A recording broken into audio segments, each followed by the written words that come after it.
오늘 주신 말씀은 요한복음 16장 5절부터 11절 말씀이 되겠습니다. 제가 먼저 5절을 읽겠습니다. 지금 내가 나를 보내신 이에게로 가는데 너희 중에서 나더러 어디로 가느냐 묻는 자가 없고 도리어 내가 이 말을 함으로 너희 마음에 의심이 가득하였다. 그러하나 내가 너에게 실상을 말하노니 내가 떠나가는 것이 너에게 유익이라.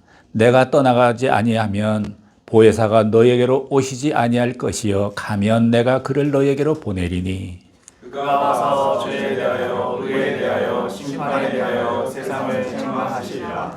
죄에 대하여라 함은 저희가 나를 믿지 아니하며 의에 대하여라 함은 내가 아버지께로 가니 너희가 나를 보지 못하며 함께 읽죠. 심판에 대하여라 함은 이 세상이 심판을 받았습니다. 아멘. 오늘의 말씀은 예수님이 가시고 성령님이 오심이라는 제목이 되겠습니다. 우리가 말하는 하나님은 말씀으로 천지를 창조하신 창조주 하나님이십니다. 예수님은 태초의 말씀으로 계셨는데 그 말씀이 육신이 되어서 세상에 오셨습니다. 말씀을 눈에 보이지 않지 않습니까? 귀에는 들려올 수 있죠. 보이지 않는데 보이는 존재로 오신 분이 예수 그리스도라는 것입니다. 죄인인 인간을 구원하시려고 십자가에서 보혈을 흘려주셨습니다. 우리는 보통 십자가라는 말은 많이 하지만 보혈에 대해서는 말이 별로 없더라고요. 우리의 죄를 씻는 것은, 사하는 것은 예수님의 보혈입니다.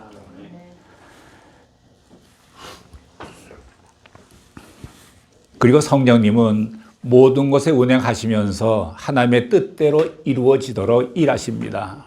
역사하십니다. 이 성부 하나님, 성자 하나님, 성령 하나님께서는 항상 하나가 되어서 일을 하십니다.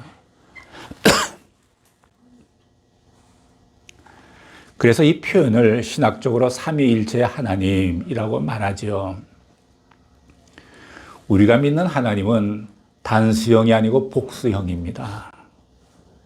창세기 보면 하나님께서 사람을 만들 때에 우리가 우리의 형상을 따라 모양에 따라 사람을 만들자 이렇게 말씀하셨듯이 하나님은 복수형입니다.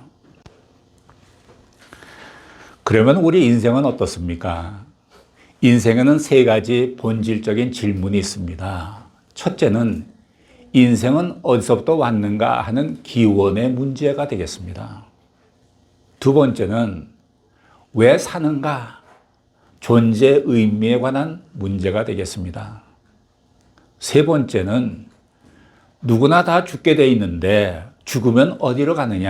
라는 내세의 문제가 되겠습니다. 첫 번째 질문에 대해서는 어떤 사람은 우연히 내가 태어났다. 실수로 태어났다라고 말하는 사람도 있고 사람은 진화가 되어서 이렇게 생겼다라는 분도 계시고 이것도 저것도 아닌 삶의 의미를 부여할 필요가 뭐가 있냐 이렇게 말하는 사람도 있습니다. 그러나 어떤 사람은 하나님이 인생을 창조하셨다고 합니다. 두 번째 질문에 대해서 생각해 보면 어떤 이는 먹기 위해서 산다라고 말을 합니다. 또 어떤 사람은 종족 번식을 위해서 사는 것이라고 말합니다. 또 누군가는 일하기 위해서 산다라고 주장합니다. 또 드물게 어떤 사람은 하나님의 영광을 위해서 사노라라고 말을 합니다. 세 번째 질문에 대해서는 어떤 이는 죽음 후에는 아무것도 없다. 다 끝나는 것이다. 또 어떤 이는 죽은 후에는 사람이 홀령이 되어서 이 세상을 또 돌아다닌다. 이렇게 또 말하는 사람도 있고 그리고 어떤 사람은 죽은 후에 천국이나 지옥으로 간다고 고백합니다. 이와 같이 인생에 대한 정의는 사람마다 제각각 다릅니다. 다음 말씀을 보면 예수님은 자신에 대해서 기원과 존재의 의미와 그리고 인생의 길을 확실히 정의해 주십니다. 오늘의 본문 5절과 6절을 함께 읽어보시겠습니다. 시작. 지금 내가 나를 보내신 이에게로 가는데 너희 중에서 나더러 어디로 가느냐 묻는 자가 없고 도리어 내가 이 말을 함으로 너희 마음에 근심이 가득하였도다. 예수님께서는 내가 곧 세상을 떠나는데 그것은 사라지는 것이 아니라 나를 보내신 아버지께로 돌아가는 것이다 라고 분명하게 말씀해 주십니다. 예수님은 육체를 입고 이 세상에 오셔서 모든 인간을 대신해서 십자가에서 죽으시고 부활하시고 그리고 자신을 보내신 하나님 아버지께로 돌아가신다라고 분명히 말하고 있습니다. 이런 문제를 같이 지내온 그 제자들은 전혀 잘 모르고 있습니다. 따라서 이것을 잘 모르는 제자들은 근심이 가득 차 있습니다. 걱정을 합니다. 불안해합니다. 우리는 죽은 후에 천국에 간다는 진리를 알고 나면 죽음이 두려워지지가 않습니다. 쉽게 받아들일 수 있습니다. 그래서 죽을 때 안심하고 죽으시기 바랍니다. 천국이 보장되어 있습니다. 죽음이란 육신의 형태를 벗어나는 것이기 때문에 우리는 근심하지도 두려워하지도 말아야 할 것입니다. 자, 7절을 보시기 바랍니다. 7절 시작. 그러나 내가 너희에게 실상을 말하노니 내가 떠나가는 것이 너희에게 유익이라. 내가 떠나가지 아니하면 보혜사가 너희에게로 오시지 아니할 것이요 가면 내가 그를 너희에게로 보내리니. 사람은 누가 죽으면 이별하게 되기 때문에 몹시 슬퍼하는 것이 일반적입니다. 그런데 예수님은 떠나는 것이 제자들에게 유익이다라고 말씀하고 계십니다. 이것은 또한 모든 사람들에게 복이 되는 일입니다. 하나님께서 아브라함에게 본토 친척 아버지 집을 떠나서 내가 지시한 땅으로 가라라고 명령하셨습니다. 그리고 모세에게는 에집트에서 백성을 데리고 떠나서 약속의 땅으로 가라고 말씀하셨습니다. 이처럼 특별하게 하나님께서 지명에 부르신 그리스도인은 현실에 안주하는 사람이 아니라 미지의 세계로 떠나는 사람입니다. 어떤 경우 교회에서 선교 집회를 합니다. 그리고 아브라함같이 믿는 자는 떠나야 한다고 말씀을 합니다. 이건 조금 좀 분별할 필요가 있습니다. 하나님께서 지명하여 불러 세웠다면 떠나야 합니다. 지명하여 불러 세우지도 않았는데 자기 마음대로 가면 아주 코피 납니다. 그런 적이 많이 있죠. 이 마가복음 16장 17, 18절에 보면 이런 말씀이 있죠. 믿는 자에게는 이런 표적이 따르리니 곧 저희가 내 이름으로 귀신을 쫓아내며 새 방언을 말하며 뱀을 집으며 무슨 독을 마실지라도 해롭지 아니하며 병든 사람의 손을 얹은 즉 나으리라 하시더라. 이 말씀에 의해서 어떤 사람이 뱀을 집더라고요. 근데 그 사람이 뱀에 물리더라고요. 만약에 예수님께서 뱀을 집어봐라 이런 말씀이 있은다면 그걸 집어야지 자기 마음대로 집으면 안 되는 거예요. 예수님께서 베드로에게 물 위를 걸어와라 이렇게 말씀이 있었기 때문에 베드로가 물 위를 걸을 수 있었던 거예요. 이렇게 지명하여 나를 불렀느냐가 중요합니다. 우리는 물론 궁극적으로 떠납니다. 이 세상에서 살다가 우리는 천국으로 떠나는 존재입니다. 국가도 민족도 영원하지 않습니다. 지상에 있는 그 어떤 것도 영원하지 않습니다. 이 떠난다는 떠남의 원리와 진리를 모른 채 살아가는 사람들은 반드시 방황하게 되게 있습니다. 떠나기 위해 출발했는데 목적이 없다면 방황할 수밖에 없습니다. 하지만 떠남의 목적을 안다면 인생이 즐거운 것이 됩니다. 우리가 언젠가는 세상을 떠나게 되는데 그것을 미리 알고 준비하는 사람은 밝고 건강한 미래를 갖고 살아갈 수 있습니다. 예수님이 떠나지 않으시면 보혜사 성령님은 우리에게 오시지 않습니다. 보혜사란 것은 우리를 돕는 자, 위로자 이런 뜻이 있습니다. 하지만 예수님이 떠나시면 보혜사 성령님을 우리에게 보내주시는 것입니다. 예수님은 하나님의 아들이지만 온 인류를 구원하시기 위해서 인간의 몸을 입고 세상에 오셨습니다. 그리고 십자가에 못 박혀 보혈을 흘려주심으로써 좌절과 절망과 죽음에 빠져있는 인류에게 구원의 길을 열어놓아 주셨습니다. 모든 인류가 십자가를 통해서 구원받았다라는 것은 아닙니다. 예수를 믿고 보혈에 적신받고 죄 시천받고 죄사함받고 구원의 길로 들어온 자들은 구원을 받게 됩니다. 이것이 예수님께서 지상에서 이루신 업적입니다. 예수님께서 십자가에서 마지막에 다 이루었다 선포하시고 운명하셨습니다. 우리의 인생은 다 이루셨다는 그 아래 우리의 인생의 존재의 의미가 있는 것입니다. 예수님이 죽음을 이기시고 부활하셔서 구원의 길을 완성하신 것은 누가 대대에 걸쳐서 온 인류에게 전할 수가 있겠습니까? 그는 바로 성령님이 하십니다. 성령님이 안 오시고 예수님이 떠나시고 말았다면, 그것으로 끝나고 났다면 여러분 예수를 믿을 수 있겠어요? 만약에 성령님이 오시지 않았다면 2000년 전에 우리의 조상님, 우리 조상 가운데 누군가가 이스라엘에 가서 예수를 만나고 거기서 예수를 믿고 세례받고 그리고 한국에 와서 대대로 전해야 우리가 예수를 믿게 되는데 그 가능한 일입니까? 안 되는 거죠. 그래서 만약에 예수님께서 보혜사 성령님을 보내시지 않으면 지상의 교회도 어려울 거예요. 성령님이 오시지 않으면 예수님으로 끝났다면 그냥 우리 기독교는 2만 명, 3만 명 정도가 모일까요? 갈릴리 종교로 끝나고 만다고요. 성령님이 오셨기 때문에 놀랍게도 복음이 전파되는 결과가 생긴 것이죠. 아무리 예수님이 인류 구원을 위해 완성했다 해도 그분이 직접 언어와 종족과 민족과 문화를 초월해서 다 그 진리를 전할 수는 없습니다. 온 인류에게 복음을 전할 수 있는 방법은 성령님이 반드시 오셔서 역사에 주셔야만 되는 겁니다.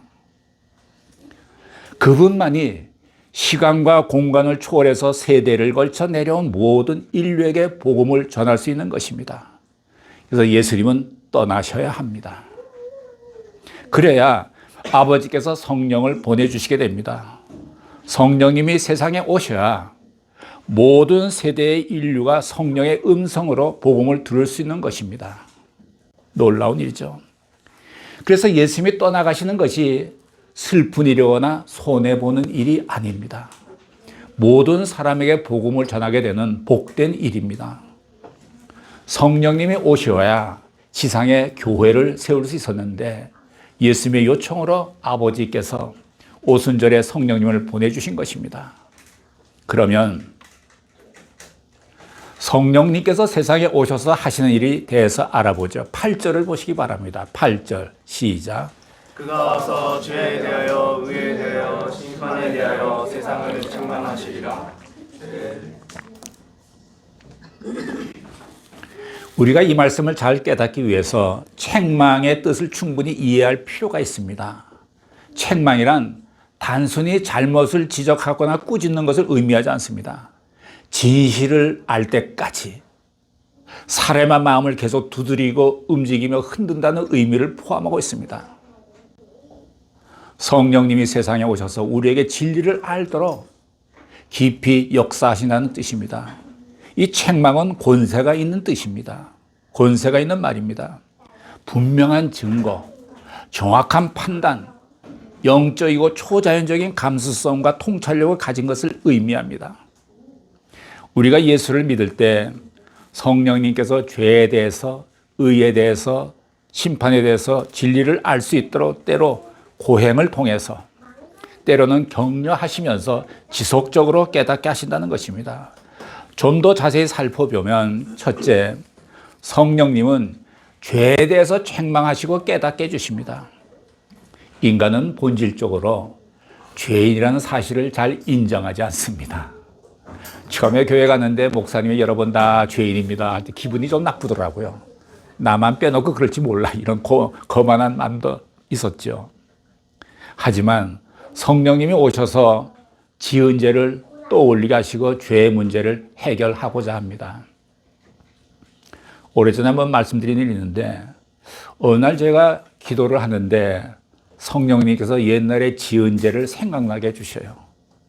내가 기억하는 죄는 제가 회개를 합니다. 근데 그 예전에 지은 죄 기억 안 나는 죄도 있다고요. 그것을 성령님이 이렇게 기억나게 해주시더라고요. 그것은 아주 어릴 때인데 중학교 2학년 때였어요. 그때 그 영화를 보러 갔는데 그 이유 없는 반항이라는 영화가 있었어요. 그 당시 그 나이 드신 분은 알지 모르겠는데 옛날에는 그 미국의 제임스 딘이라는 배우가 좀 유명했습니다. 그분이 주인공으로 나오는 이유 없는 반항, 이 청소년 영화예요. 그러니까 우린 중학교 2학년이니까 또 제 친구 중에 영화를 굉장히 좋아하는 친구가 있어서 그거를 보러 갔습니다. 보러 간 극장이 어디냐면 남영동에 있는 성남극장이었어요. 다 기억이 나요. 둘이 갔는데 그 친구는 돈이 있고 저는 돈이 없었어요. 그래서 그 친구한테 제안을 했습니다. 야, 그거 뭐 표 2장 살 거 뭐 있냐? 한 장 사서 네가 들어가서 비상구문을 좀 살짝 열어놔라. 근데 밖에서 내가 담을 넘고 들어가서 비상구를 찾아 들어갈 테니까 뭐 요렇게 제가 각본을 짜갖고 그때는 뭐 지금부터 한 60여 년 전 얘기니까 건물이 지금처럼 빤듯하지 않았습니다. 바깥에 그냥 판자로 벽이 있고 뭐 그랬거든요. 중학교 2학년이니까 뭐 날르죠, 이제.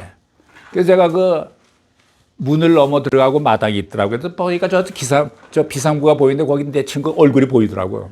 그래서 들어갔어요. 그래서 들어가서 이제 이유 없는 반항의 영화를 아주 재미있게 보고 그러고 왔어요.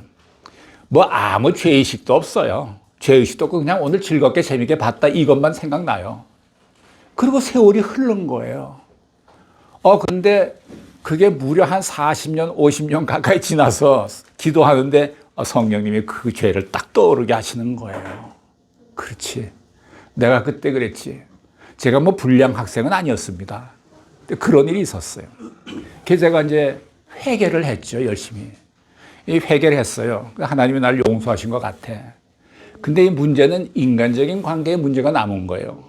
입장료를 안 냈다는 것은 지금이라도 내야 된다는 거 아니겠어요? 그래야 완전히 해결되는 거 아니겠어요? 그래서 제가 서울에 그때 겨울인데 갈 때 10만 원을 봉투에 넣어갖고 뭐 입장료 얼마인지도 모르겠어요. 10만 원을 넣어서 이제 이 10만 원을 내가 갖다 드려야 되겠다. 그래서 갔습니다. 그래서 제가 성남극장 가서 그 다음에 그 10만 원 때문에 일어난 사건이 굉장히 긴데 그건 다 설명할 수가 없을 것 같아요. 그래서 제가 그때 그 죄를 회개를 하고 해결을 받습니다. 성령님께서 죄에 대해서라는 말을 했기 때문에 아마 우리가 지은 죄를 사람이 다 기억하기는 좀 불가능하지 않을까 이렇게 생각해요. 100% 회개가 좀 어렵지 않을까 생각해요. 성령께서 깨닫게 해주실 때는 우리가 회개를 해야 되죠. 그래서 죄에 대해서 이렇게 성령님은 말씀하시는 겁니다. 둘째는 성령님은 의에 대해서 책망하시고 깨닫게 해주십니다. 성령님은 우리 안에 구원받을 만한 의의가 전혀 없다는 사실을 가르쳐 주십니다. 인간은 대개 나는 죄 지은 것도 없어. 나처럼 살아봐. 나처럼 깨끗한 사람 나와봐. 자신이 의롭다고 여깁니다. 따라서 자기 주장이 강합니다. 그러니까 간혹 보면 자기 주장이 강한 사람은 자기 의의가 강한 거예요. 자신은 법이 없어도 살 수 있는 사람이라고 자부하기도 합니다. 그래서 성령님이 오셔서 그 생각을 깨트려 주십니다. 여지없이 깨트려 주십니다. 인간의 선한 의지가 인간 자체를 구원할 수 없다는 진리를 가르쳐 주십니다. 셋째는 성령님은 심판에 대해서 책망하신다고 깨닫게 해주십니다. 세상에는 개인의 종말이 있고 지구의 종말이 있습니다. 뭐 30대, 40대 여러분들은 죽음을 생각한 사람이 별로 없겠죠. 영원히 죽지 않을 것처럼 살다가 나이가 더 들고 병이 들면 인생이 끝이 나는구나를 알게 됩니다. 성령님은 그것을 깨닫게 해주시고 죽은 후 심판에 대해 생각하게 만드십니다. 성령님은 지속적으로 우리에게 죄에서 벗어나 진리의 본질에 이르도록 인도해 주십니다. 그러면 이런 것에 대해 성령님은 어떻게 가르쳐 주십니까? 9절을 보시기 바랍니다. 9절 시작. 죄에 대하여라 함은 저희가 나를 믿지 아니하며 예수를 믿지 않는 것이 죄다라는 것입니다. 이 말씀에 대해서 인간은 성령님을 만나기 전에는 동의하지 않습니다. 아니 왜 예수만 믿어야 우리가 구원받냐? 구원은 어느 정도 다 있는 거 아니냐? 성령이 임해야 그것을 인정을 하게 됩니다. 이미 나는 죄인이었어요.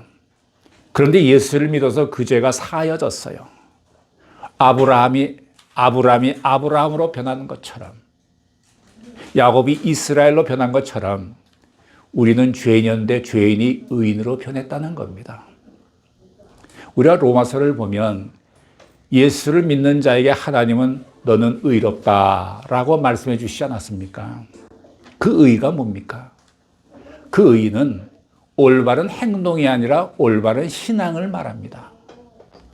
너 예수를 믿은 거 보니까 올바른 신앙을 가졌다 이렇게 인정해 주시는 것이죠.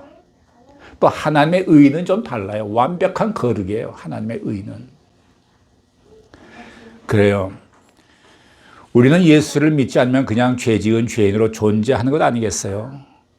인간의 이성으로나 사고로는 죄에 대해 깨달을 수가 없고 성령이 임해야 자신이 비로소 죄인임을 깨닫고 통곡하고 회개하게 됩니다. 이것이 죄에 대해 책망한 결과입니다. 다음은 10절을 보시기 바랍니다. 10절 시작. 의에 대하여라 함은 내가 아버지께로 가니 너희가 다시 나를 보지 못하며 예수님께서는 의로우신 분이시고 의를 가르치셨는데 더 이상 이 땅에 계시지 않기에 성령님이 가르치고 이루지 못한 의에 대해서 책망하신다는 것입니다. 과연 인간에게 있어 의라는 건 무엇인가? 올바른 신앙을 말해요. 인간의 의는 올바른 신앙이고 하나님의 의는 지극히 거룩한, 완전히 거룩함이에요. 그래서 하나님께서 그 완전한 거룩 때문에 죄 지은 인간을 죽일 수밖에 없었는데 하나님의 속성은 의예요. 근데 하나님의 속성은 또 사랑이 있지 않습니까? 그럼 인간을 하나님은 사랑하시는데 인간을 죽이면 하나님의 사랑이 무너져요. 또 불쌍하니까 인간을 살려주면 하나님의 의가 무너져요. 여기에 하나님의 딜레마가 있습니다. 하나님의 속성 중에 의가 있고 사랑이 있습니다. 이 둘은 함께 할 수 없는 거예요. 하나님의 의를 주장하면 우린 다 죽어야 돼요. 하나님이 우리를 살리시면은 하나님의 사랑은 세워지지만 의는 무너지게 돼요. 여기에 하나님의 갈등이 있고 딜레마가 있는 거예요. 여기에서 하나님은 어떻게 하셨습니까? 의를 택하셨습니까? 사랑을 택하셨습니까? 여기서 하나님께서 인간을 살리기로 사랑을 택했고 그 대신 의는 대신 예수를 죽이는 것으로 의를 세우셨어요. 거기에 십자가의 의미가 있는 거예요. 아들 예수를 십자가에 죽이면서 하나님의 의를 세우신 것이죠. 그렇습니다. 다음은 11절을 보시겠습니다. 11절 시작. 심판에 대하여라 함은 이 세상 임금이 심판을 받았습니다. 인간이 성령님을 부정하게 되면 사탄의 역사, 마귀의 역사도 모릅니다. 그것도 알 수가 없어요. 그러면서도 건물을 지을 때 보면 어떤 일을 새롭게 시작할 때 모두가 다 이렇게 고사를 지내는 거 보지 않았습니까? 참 어리석은 인간은 한이 없습니다. 언젠가 고려대학교에서 그 신입생 입학식 할 때마다 돼지 머리 갖다 놓고 고사 지내면서 입학식을 했던 것 같아요. 어느 해 역시 그렇게 돼지 머리 갖다 놓고 이렇게 하려고 하는데 어느 신입생 하나가 나와서 크게 고함을 치면서 이게 무슨 짓이냐고 하면서 그 상을 둘러엎었어요. 둘러엎었다고요. 지금 그 대학이라면 최고의 그 지성들이 모이는 곳이 아닙니까? 그다음부터 그 대학에서 고사 지내는 것이 폐지가 됐습니다. 참 그 신입생도 대단해요. 그렇죠? 우리 십자가에서 사탄의 그 머리가 지팔뼈 깨졌다는 사실을 알고 있어야 합니다. 창세기에 보면 하나님께서 말씀하시기를 여자의 후손이 뱀의 머리를 상하게 할 것이요 뱀은 그 발뒤껍질을 상하게 할 것이다. 이것이 십자가에서 일어난 거예요. 십자가에서 예수님에 의해서 이 사탄은 머리가 박살이 난 거예요. 그러니까 이 사탄은 새롭게 무슨 아이디어를 내거나 창의력을 낼 수가 없다고요. 머리가 박살났는데 어떻게 됩니까? 그러니까 사탄은 지금까지 해왔던 그것만, 즉 육신의 정욕, 안목의 정욕, 이생의 자랑, 요거 세 루트만 갖고 우리를 유혹한다고요. 더 이상 사탄은 창의력이 없습니다. 머리가 깨졌는데, 박살이 났는데 새로운 아이디어를 낼 수가 없다고요. 이런 실상에 대한 본질을 이해할 때 우리는 믿음이 자리 잡게 됩니다. 믿음 안에서 자신 있게 인생을 살아가게 됩니다. 세상 임금이 심판받았다고 했습니다. 이 세상 임금은 마귀지요. 마귀지요. 심판은 죄와 의 사이에, 그리스도와 마귀 사이에 이루어지는 것입니다. 심판은 원칙적으로 마귀에 대한 것입니다. 죄와 사망을 지배하는 세상의 임금이 되는 마귀의 권세는 그리스도의 십자가에서 심판을 받아 예수를 믿는 자는 마귀에 대해 죽고 하나님에 대해서 살게 된 것입니다. 마귀를 따르는 모든 사람들도 같은 심판을 받을 것입니다.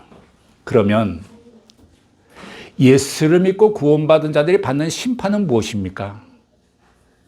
우리가 로마 시대에 보면 원형 경기장에서 최후의 승리자가 황제 앞에 있는 심판대에서 영광의 면류관을 씌워주지 않습니까? 머리에.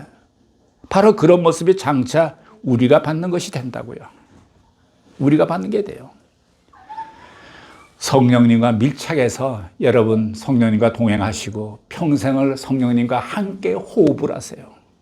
장차 하늘나라의 천국에 우리 모두가 다 입성할 수 있기를 예수 그리스도 이름으로 축복합니다. 기도하시겠습니다.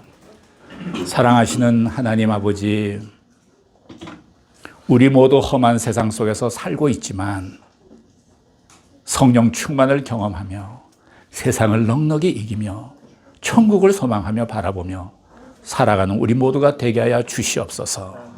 예수님의 이름으로 기도했습니다. 아멘.